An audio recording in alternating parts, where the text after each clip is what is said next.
Dans la réflexion de ce jour, chers amis à l'écoute, frères et sœurs, nous allons nous pencher sur l'attitude du Seigneur Jésus-Christ par rapport à Jean-Baptiste, avec la conviction qu'elle nous servira de modèle et de source d'inspiration lorsqu'une occasion nous sera offerte pour dire quelque chose d'une personne que nous connaissons, et plus particulièrement d'un frère ou d'une sœur membre du corps de Christ, que ce soit membre de cette assemblée à Noisy-le-Sec ou d'une autre assemblée quelconque, baptiste, méthodiste, adventiste, etc.,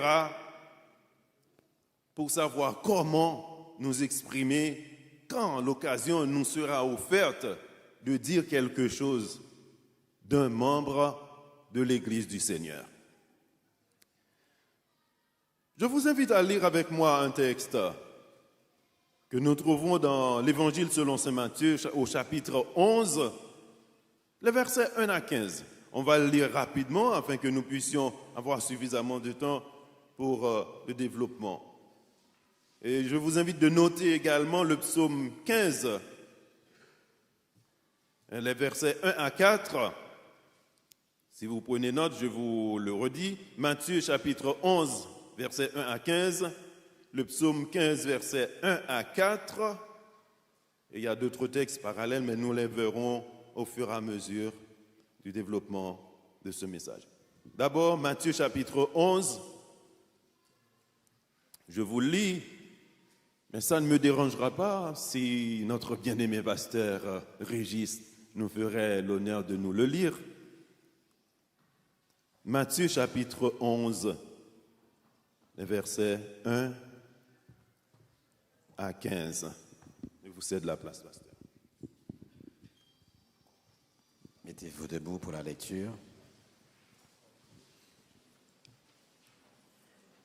Lorsque Jésus eut achevé de donner ses instructions à ses 12 disciples, il partit de là pour enseigner et prêcher dans les villes du pays. Jean, ayant entendu parler dans sa prison des œuvres du Christ, lui fit dire par ses disciples, « Es-tu celui qui doit venir, ou devons-nous en attendre un autre ?» Jésus leur répondit, « Allez rapporter à Jean ce que vous entendez et ce que vous voyez. Les aveugles voient, les boités marchent, les lépreux sont purifiés, les sourds entendent, les morts ressuscitent, et la bonne nouvelle est annoncée aux pauvres.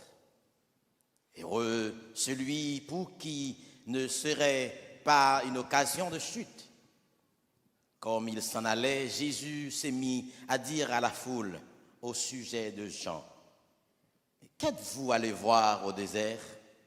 Un oiseau agité par le vent? Mais qu'êtes-vous allé voir? Un homme vêtu d'habits précieux? Voici, ceux qui portent des habits précieux sont dans les maisons des rois. Qu'êtes-vous donc allé voir? Un prophète?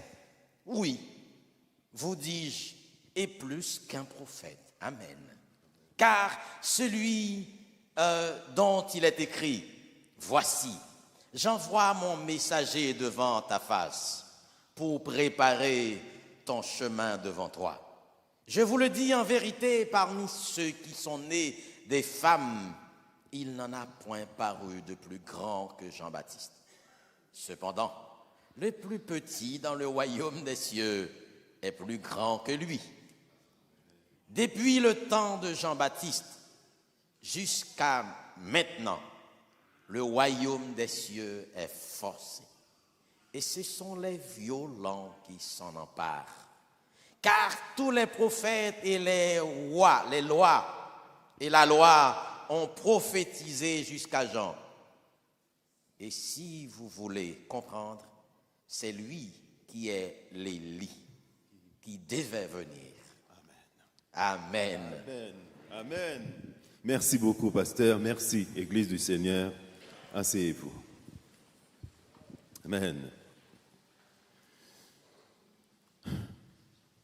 Chers amis, comme vous le savez tous, les sentiments et les motifs qui nous animent quand nous faisons allusion à quelqu'un dans une conversation peuvent ne pas toujours être conformes aux enseignements de la Bible. Et si je mens, vous avez l'autorité, la permission de me le dire.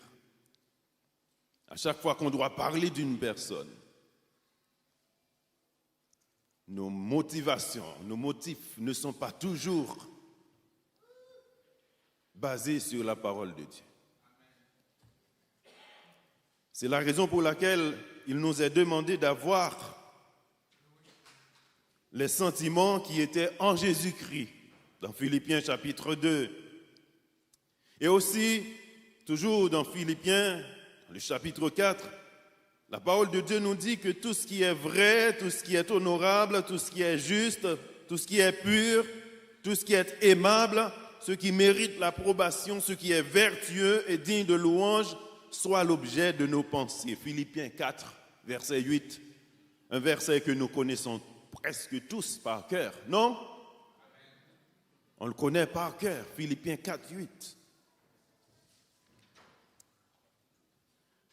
Après avoir accompli la mission qui lui a été confiée en tant que précurseur de notre Seigneur Jésus-Christ, Jean-Baptiste a été mis en prison. Vous connaissez très bien l'histoire. Cet homme n'était pas apparu dans notre monde par hasard, ce qui est aussi le cas de chacun d'entre nous. Vous n'avez pas besoin d'être un grand homme, ministre dans un grand gouvernement, un grand artiste connu du monde entier pour dire, bon, moi, je suis sur terre par hasard. Non, chacun d'entre nous est là pour un but. Dieu a conçu un plan pour chacune de nos vies. Et tel était le cas de Jean-Baptiste. Dans le livre du prophète Ésaïe au chapitre 40, verset 3, l'allusion est faite à son ministère. Vous pouvez noter tout simplement le verset. Donc la naissance de Jean est un mélange d'événements extraordinaires dont seul Dieu est capable d'en être l'auteur. Vous vous souvenez de ses parents qui ne pouvaient pas avoir d'enfants. Élisabeth, sa mère, comment elle est tombée enceinte? Ses parents priaient pendant des années. Ils ne pouvaient pas enfanter. Et un jour, Zacharie, son père, qui était sacrificateur aussi, était dans le temple en train de prier et il a eu la manifestation, l'apparition d'un ange du Seigneur qui lui a dit que sa prière a été exaucée. Personne ne savait si ce couple priait. Vous connaissez l'histoire d'Anne. Il y avait le prophète Élie qui l'a vu en train de murmurer dans un coin. Elle a dit à Élie qu'elle était en train de déverser son cœur devant le Seigneur. Donc il y a au moins une personne qui savait qu'Anne était en train de prier, d'intercéder. Mais pour les parents de Jean-Baptiste, personne ne le savait. Il n'y a que le ciel qui était au courant. Et ces prières ont été enregistrées quelque part. Aucune prière n'est passée, tombée dans le vide comme ça. À chaque fois que vous priez, cette prière va quelque part, et ce quelque part, c'est devant le trône du Seigneur. La prière des parents de Jean-Baptiste ont été exaucées, et Jean-Baptiste est le résultat et l'exaucement de cette prière, de ces prières. Sa naissance est un mélange d'événements extraordinaires dont Dieu seul est capable d'en être l'auteur. L'évangéliste Luc nous les rapporte avec beaucoup plus de précision. Luc chapitre 1er, les versets 57 à 80, c'est un peu long, on ne va pas le lire. Je vous proposerai de préférence de voir ce que Matthieu a dit de Jean-Baptiste dans le chapitre 3, les versets 1 à 6. Matthieu 3, versets 1 à 6. Le prédicateur qu'il était Ne cherchez pas à plaire à tout le monde, comme c'est malheureusement le cas de certains prédicateurs d'aujourd'hui. Dans leur message, ils cherchent à dire des choses qui correspondent à l'attente des gens pour qu'ils reçoivent le maximum d'amen possible. Ils disent des choses qui peuvent pousser les gens à dire de grands amen. Je ne crois pas que Jean-Baptiste était dans ce groupe de prédicateurs. Et je peux même dire, je suis convaincu qu'il n'en faisait pas partie. Ce n'était pas possible de plaire à tout le monde et Jean-Baptiste le savait. Pour rester dans la volonté de Dieu, il devait dire ce qu'il avait à dire sans passer à côté. Car même si c'était difficile à comprendre, il ne voulait et ne cherchait que le bien de ses auditeurs. Ces messages étaient durs, ça faisait mal, difficile à avaler, mais Jean-Baptiste n'avait qu'un objectif, chercher le bien de ses auditeurs. C'est aussi le cas pour vous aujourd'hui, frères et sœurs. Il y a beaucoup de chrétiens qui se sont énervés, affolés, qui vomissaient toute leur haine. Pour quelle raison? Parce qu'un prédicateur a dit dans un message, il faut laisser l'adultère, il faut laisser la fornication, il faut laisser l'immoralité, il faut laisser le mensonge.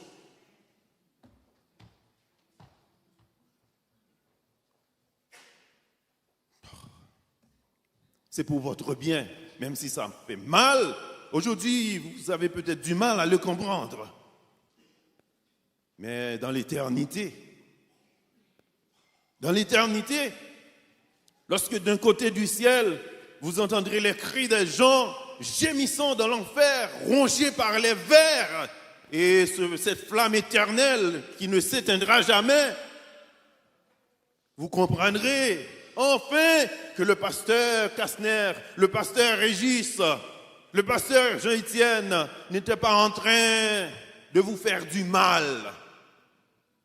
Ils ne voulaient que votre bien. Amen, l'Église.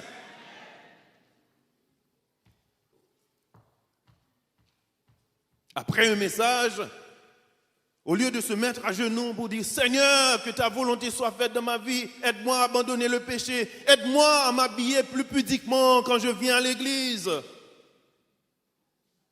Ils se sont rencontrés pour monter sur le dos du prédicateur. Ah non, pas possible. C'est pour votre...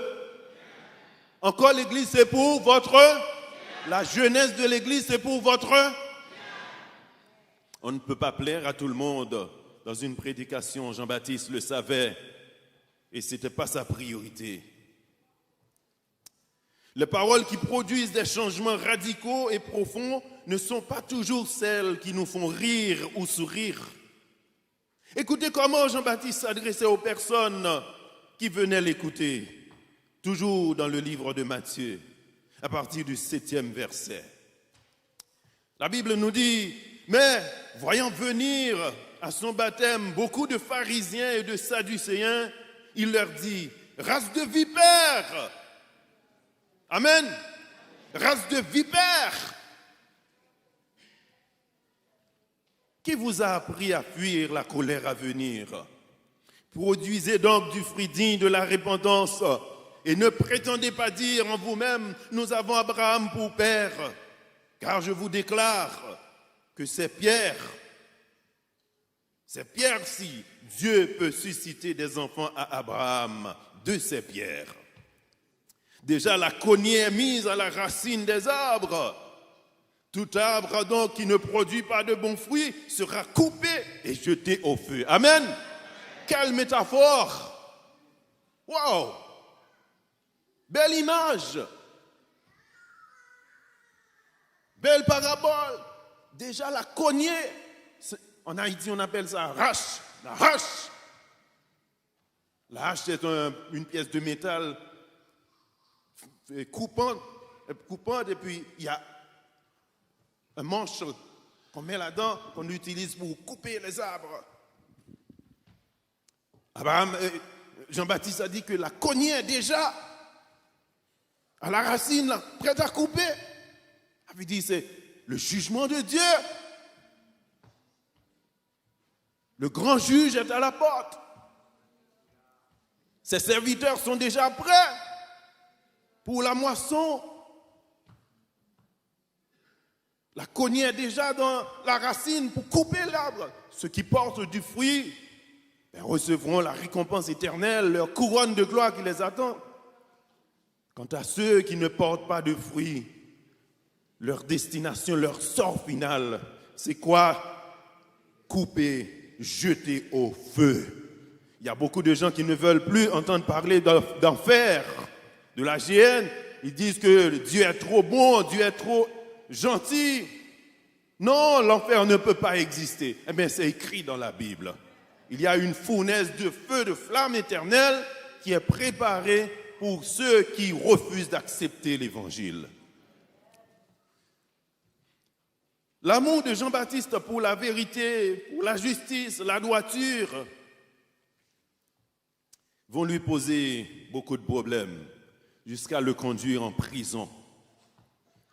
Et son emprisonnement se terminera malheureusement de façon atroce et cruelle, puisque vous le connaissez aussi, l'histoire, vous la connaissez. Jean-Baptiste, ce grand homme de Dieu, ce prophète, sera décapité.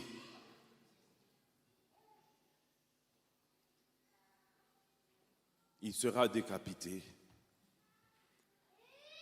Un événement, vous trouvez la suite de cette histoire dans Matthieu chapitre 14, versets 1 à 11, notez-le.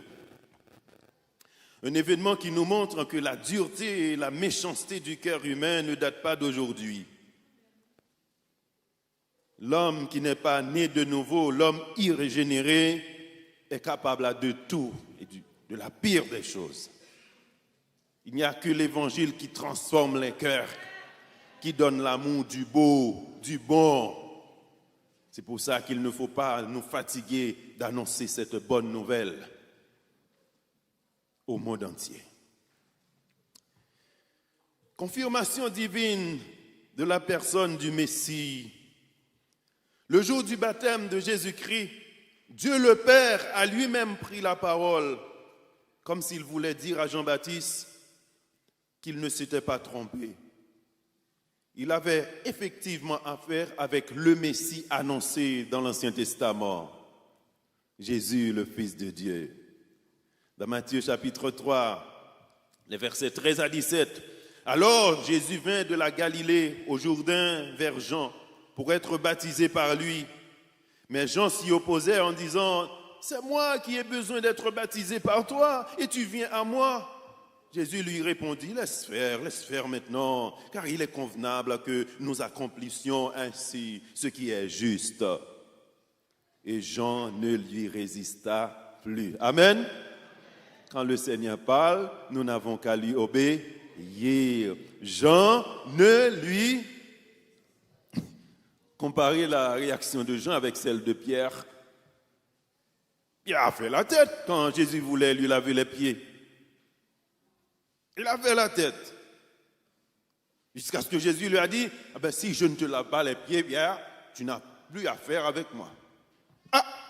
Quand Pierre a entendu cela, il a fait, voilà, il s'est plié. Mais il commençait vraiment à disputer. Non, Jésus, tu ne peux pas me laver les pieds.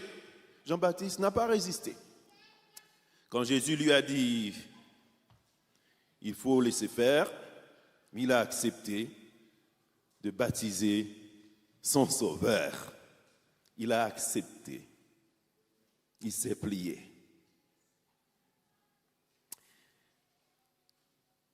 Et Jean ne lui résista plus. Dès que Jésus eut été baptisé, il sortit de l'eau et voici les cieux s'ouvrir et il vit l'Esprit de Dieu descendre comme une colombe et venir sur lui. Et voici une voix fit entendre des cieux ces paroles. Répétez-les avec moi. Celui-ci est mon Fils bien-aimé, en qui je mis toute mon affection. Encore, celui-ci est mon Fils bien-aimé, en qui j'ai mis toute mon affection. Jean-Baptiste avait entendu ces paroles de ses propres oreilles. Jean-Baptiste avait entendu ces paroles de ses propres oreilles.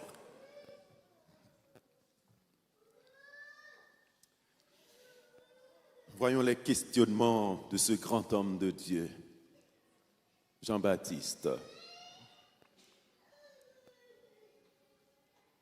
Es-tu celui qui doit venir ou devons-nous attendre un autre? Devons-nous en attendre un autre? Es-tu celui qui doit venir? Matthieu chapitre 11, verset 3.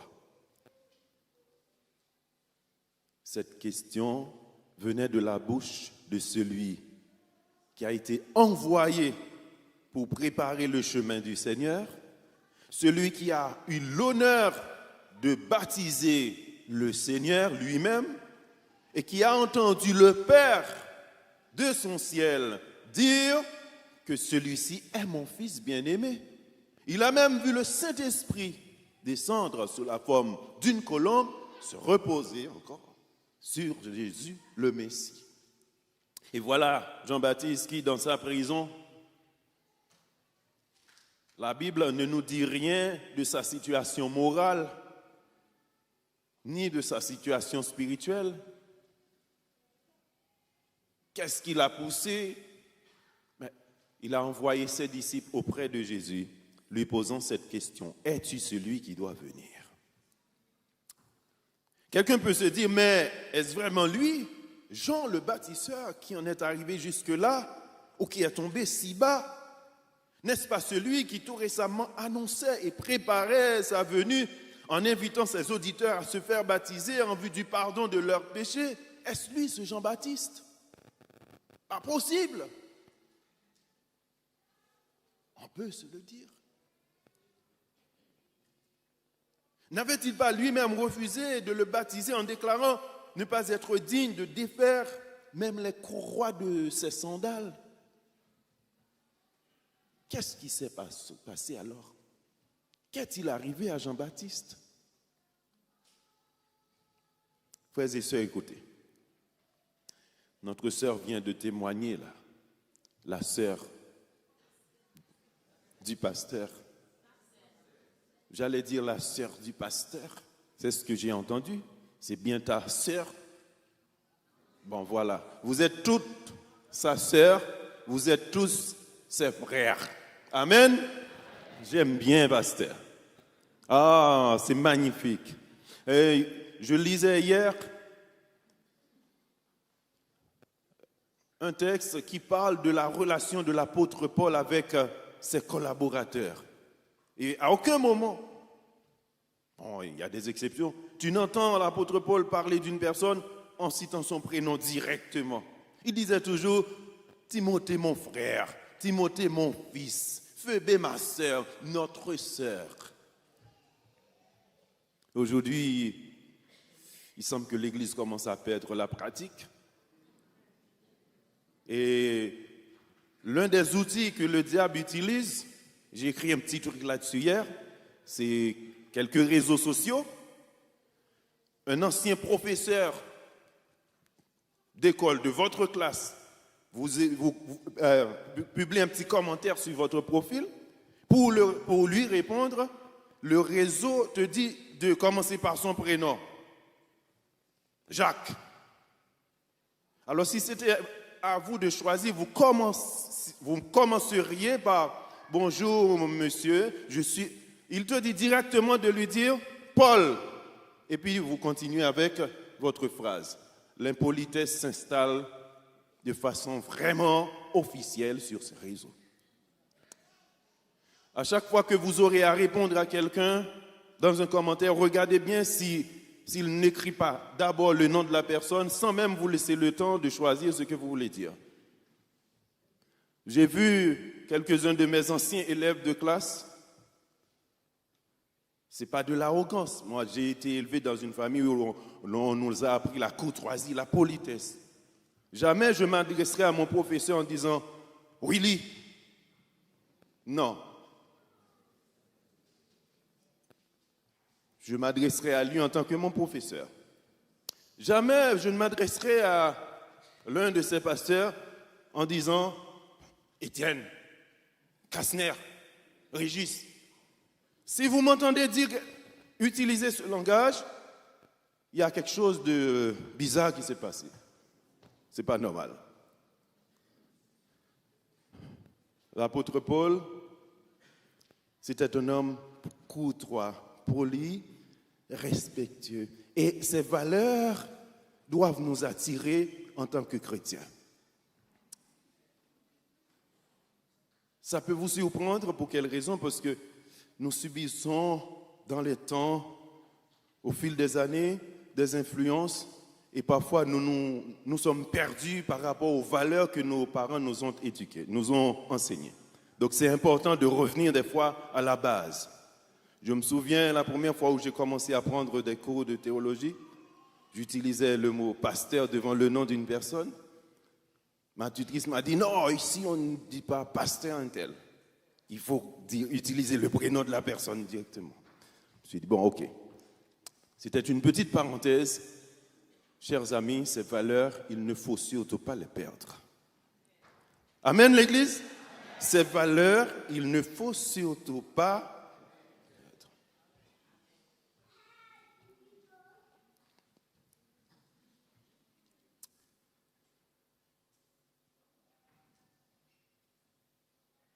Jean-Baptiste, cet homme qui a témoigné que Jésus était le Messie attendu, annoncé par les prophètes, le voici maintenant dans une situation où il va envoyer des gens demander à Jésus, est-ce que c'est lui qui devait arriver, venir? Dans de telles circonstances, chers amis, il nous faut une parole spéciale pour nous aider à prendre un nouvel élan, à rebondir. Il y a des moments difficiles que vous traversez. Votre attitude par rapport à la parole de Dieu, aux prophéties de Dieu, ça peut subir des modulations, des mutations. Il faut une parole spéciale pour vous booster, vous donner de l'énergie, de l'assurance.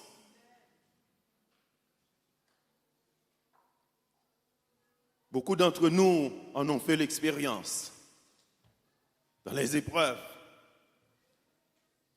La parole vous dit, invoque-moi au jour de la détresse, je te délivrerai, tu me glorifieras. Et voilà, Seigneur, ça fait des années que je te prie, et voici ma situation qui s'aggrave. Dans ces moments, il faut une parole. Et le Seigneur Jésus l'a compris. Il l'a compris et a fait preuve d'une grande empathie pour Jean-Baptiste. Il n'a pas profité de la situation que traversait le prophète pour l'enfoncer davantage, pour enfoncer le clou, afin que lui, Jésus, puisse prendre de la hauteur, comme c'est souvent le cas dans nos églises. On dirait qu'on attend même que ce frère qui joue à la basse tombe dans le péché pour que notre puisse émerger. Que la sœur qui est au piano, que le pasteur qui préside, qui prêche, on dirait, je ne dis pas que c'est le cas, mais des fois on pouvait se demander, mais est-ce que lui, il n'attendait pas que ce frère tombe dans le péché pour que lui, il prenne sa place? Je l'ai dit dans un message, quand Dieu confie un ministère à quelqu'un, c'est une responsabilité.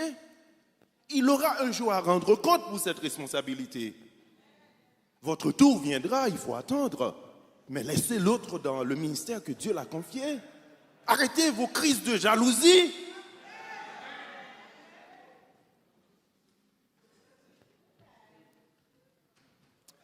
Jésus a entendu la question de Jean-Baptiste. Il n'en a pas profité pour enfoncer le clou, pour qu'il puisse prendre de la hauteur. Il ne l'a pas dénigré devant les siens, devant ses disciples, afin d'attirer plus de monde dans son camp. Jésus a été bienveillant à l'égard de Jean-Baptiste. L'Église, Jésus a été bienveillant à l'égard de Jean-Baptiste.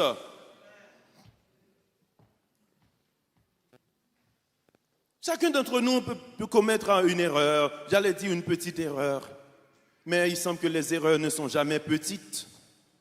Parce que même si c'est toute petite, il y a des gens qui peuvent les amplifier afin qu'ils puissent vous écarter de leur milieu, vous éjecter de votre siège.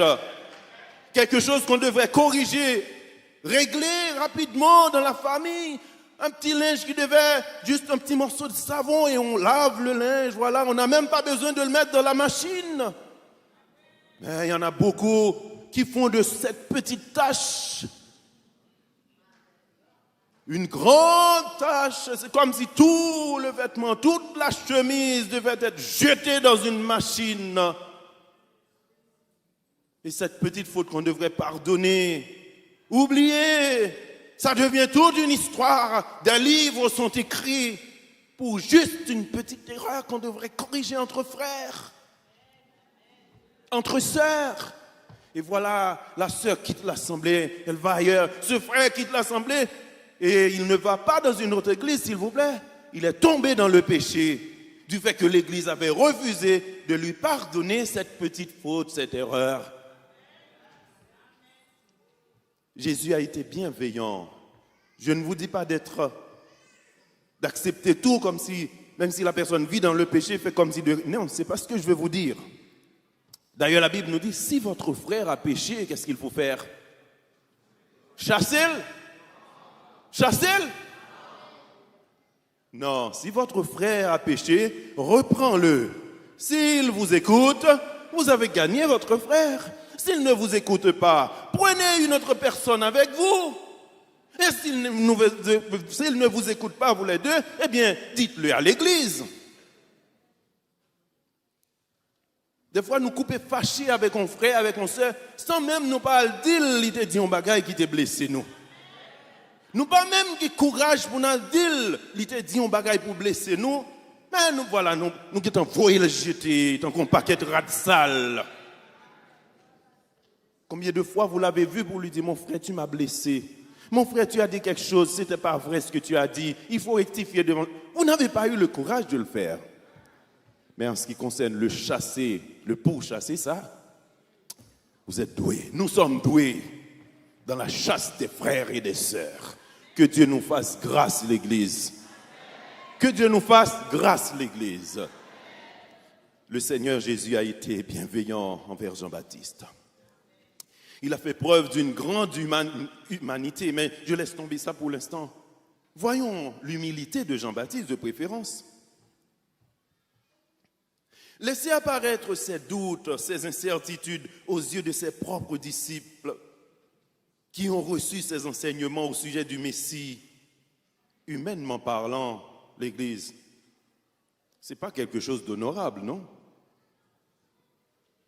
Il n'y avait aucune fierté pour Jean-Baptiste de dire à ses disciples, allez lui demander si c'est lui le Messie. Non?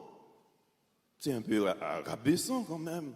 Jean-Baptiste, ce grand homme de Dieu, eh bien, il a accepté de s'humilier. C'est une cause de frustration que certains cacheraient ou bien ils chercheraient à éviter par tous les moyens. Si j'étais à la place de Jean-Baptiste, peut-être que j'agirais différemment, parce qu'on verrait, bon, moi je pensais qu'il savait tout. Ah non, il ne sait pas tout. Souvent nous voulons donner l'impression de savoir tout. Et quand il faut poser des questions, il y a des personnes qui préfèrent passer 1 heure à Paris en train de chercher une adresse. Au lieu de dire, s'il vous plaît, est-ce que vous connaissez la rue Rivoli numéro 15? Amen l'Église? Amen l'Église? Il y a des personnes qui auraient préféré prendre le métro 2 dans le sens contraire, retourner encore, prendre la correspondance dans le sens contraire, au lieu de dire humblement, posément, madame, s'il vous plaît, quelle direction du métro que je dois prendre pour me rendre à la Madeleine? Jean-Baptiste a accepté. Il ne cherchait pas à protéger son image, il voulait que la vérité jaillisse, parce qu'il savait qu'il allait mourir. Il faut laisser ses disciples entre 2 bonnes mains.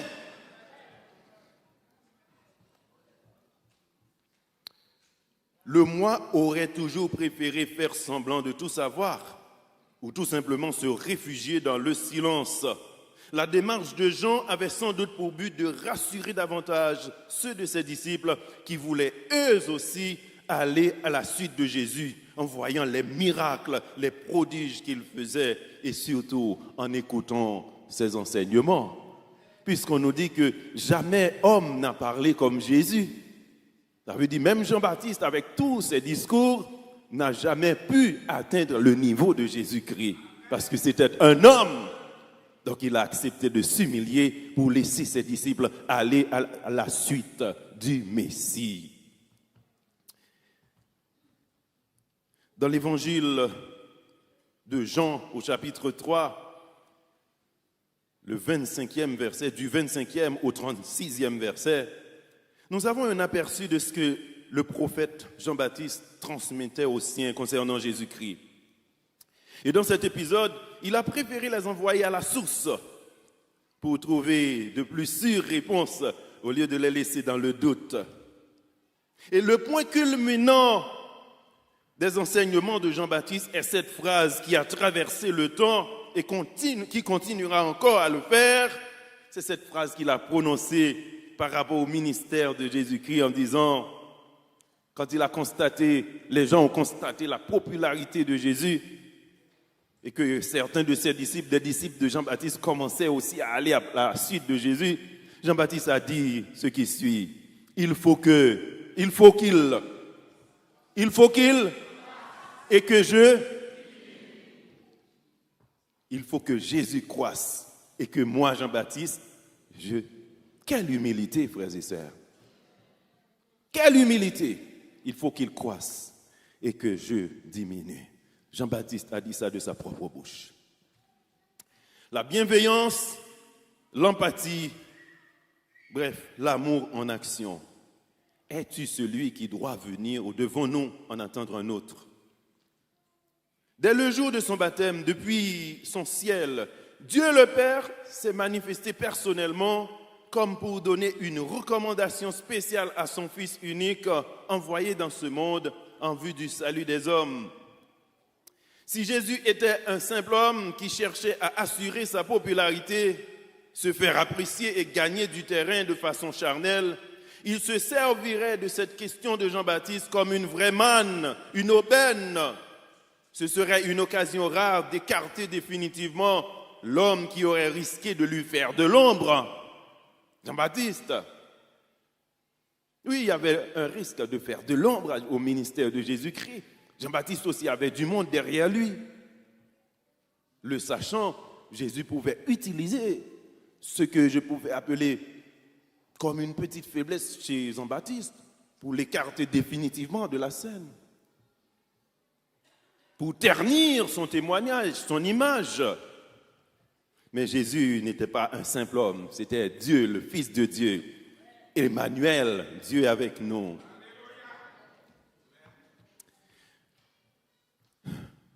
Au lieu de faire part d'un certain étonnement devant le questionnement d'un si grand homme, se moquer de lui, le railler devant tout le monde, interroger ses messagers sur sa triste situation, Jésus répondit ce qui suit. Alors, avant de venir dans la réponse de Jésus, je ne sais pas si vous comprenez la situation vraiment.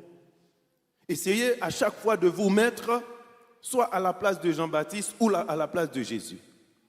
Ce n'est pas pour rien que je prends cette image, cet exemple. Il faut que nous arrivions à nous positionner, à nous situer. Si j'étais Jean-Baptiste, comment j'agirais?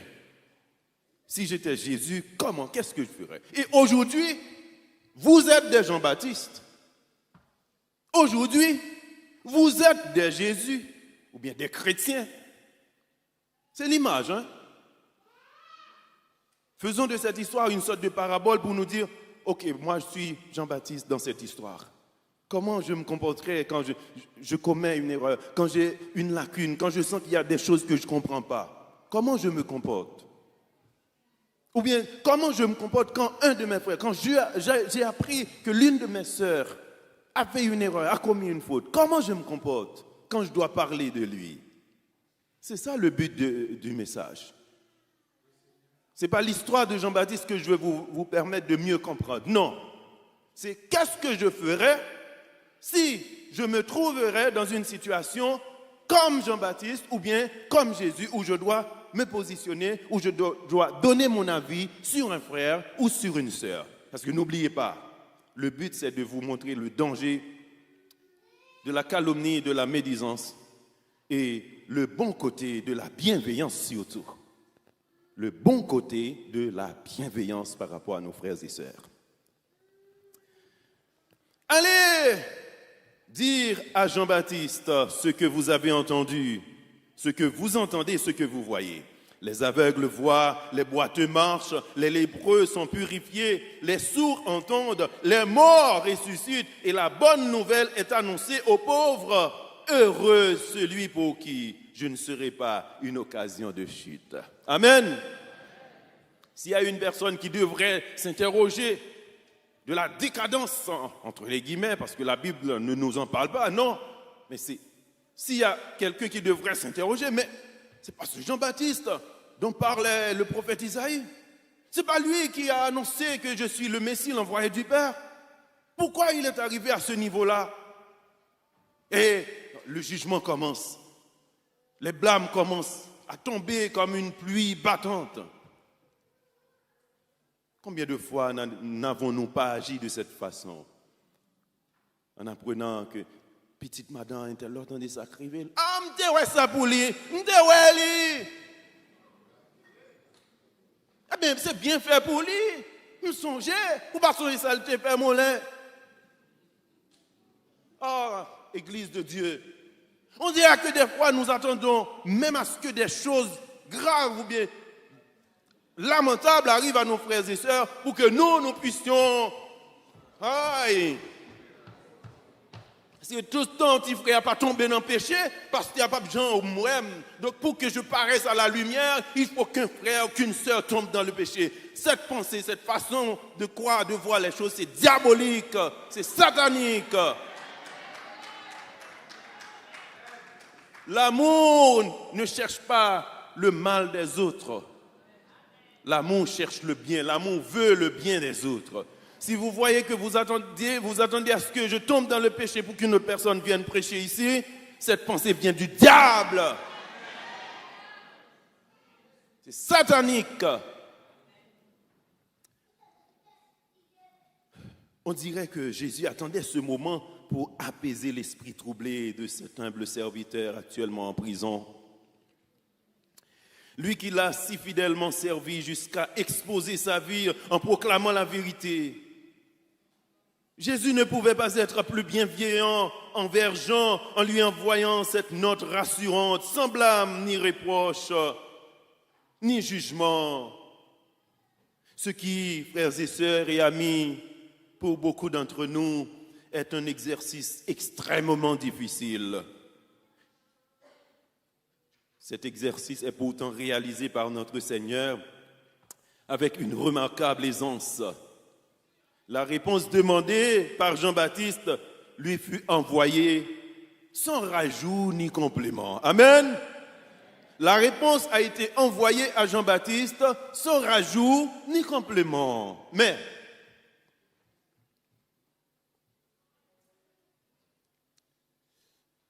n'oubliez pas ce mais, je vais y revenir.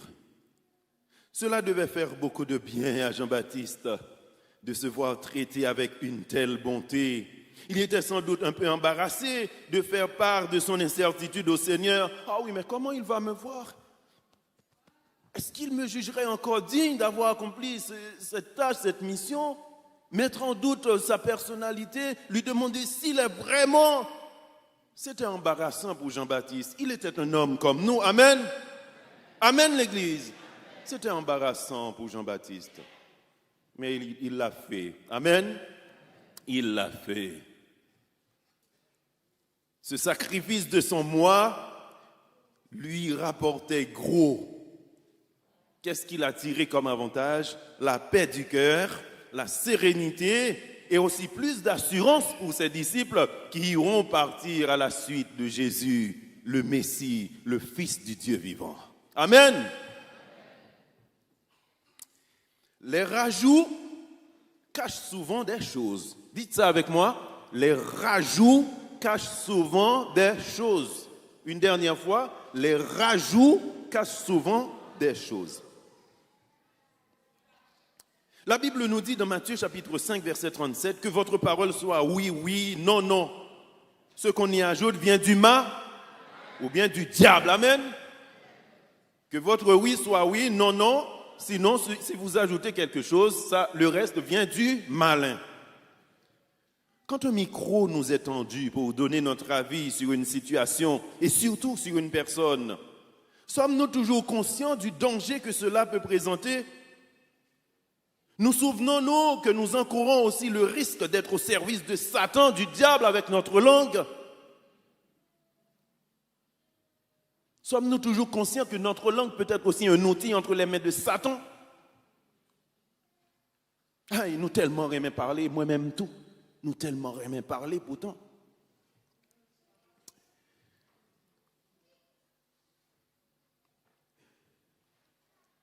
Dans ce cas particulier, Jésus n'a pas répondu par un simple oui. C'était pour vous piéger tout à l'heure, non? Je n'ai pas fait exprès. Jésus n'a pas seulement dit oui, il n'a pas dit oui en fait. On lui a dit, Jean-Baptiste nous a demandé de vous dire, est-ce que vous êtes le Messie, celui qui devait venir? Jésus n'a pas dit oui, je le suis. Qu'est-ce qu'il a fait? Jésus a dit, allez lui dire ce que vous entendez, ce que vous voyez. Les malades guérissent, les morts ressuscitent, les aveugles voient, les boiteux marchent. Eh bien,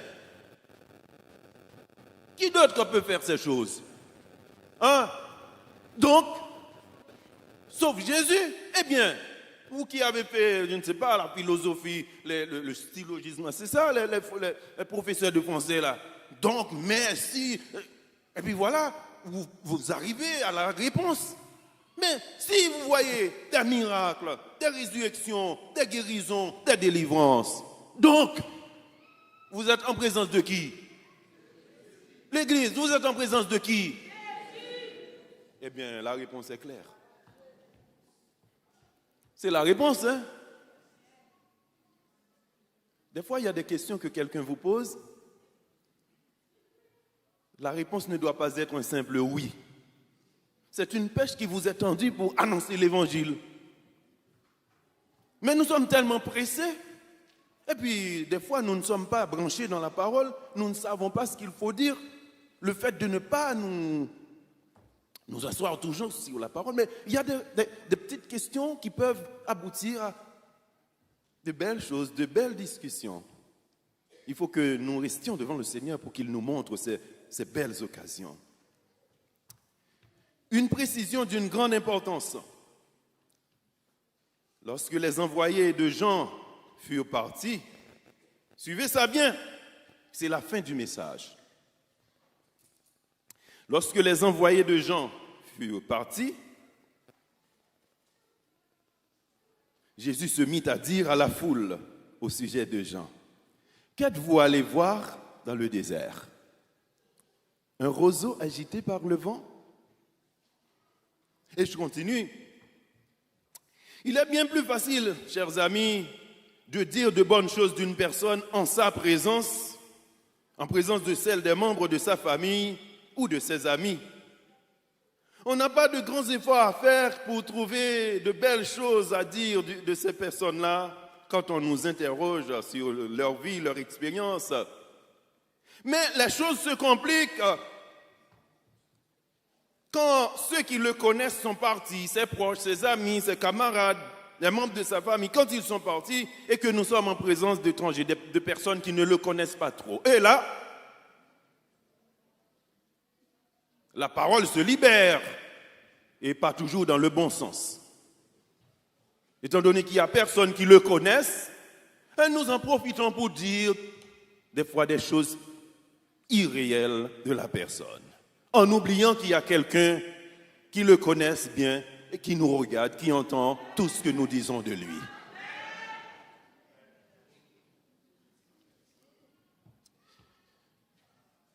Là, la porte est ouverte grandement et les langues se délient sans réserve aucune, sans ménagement.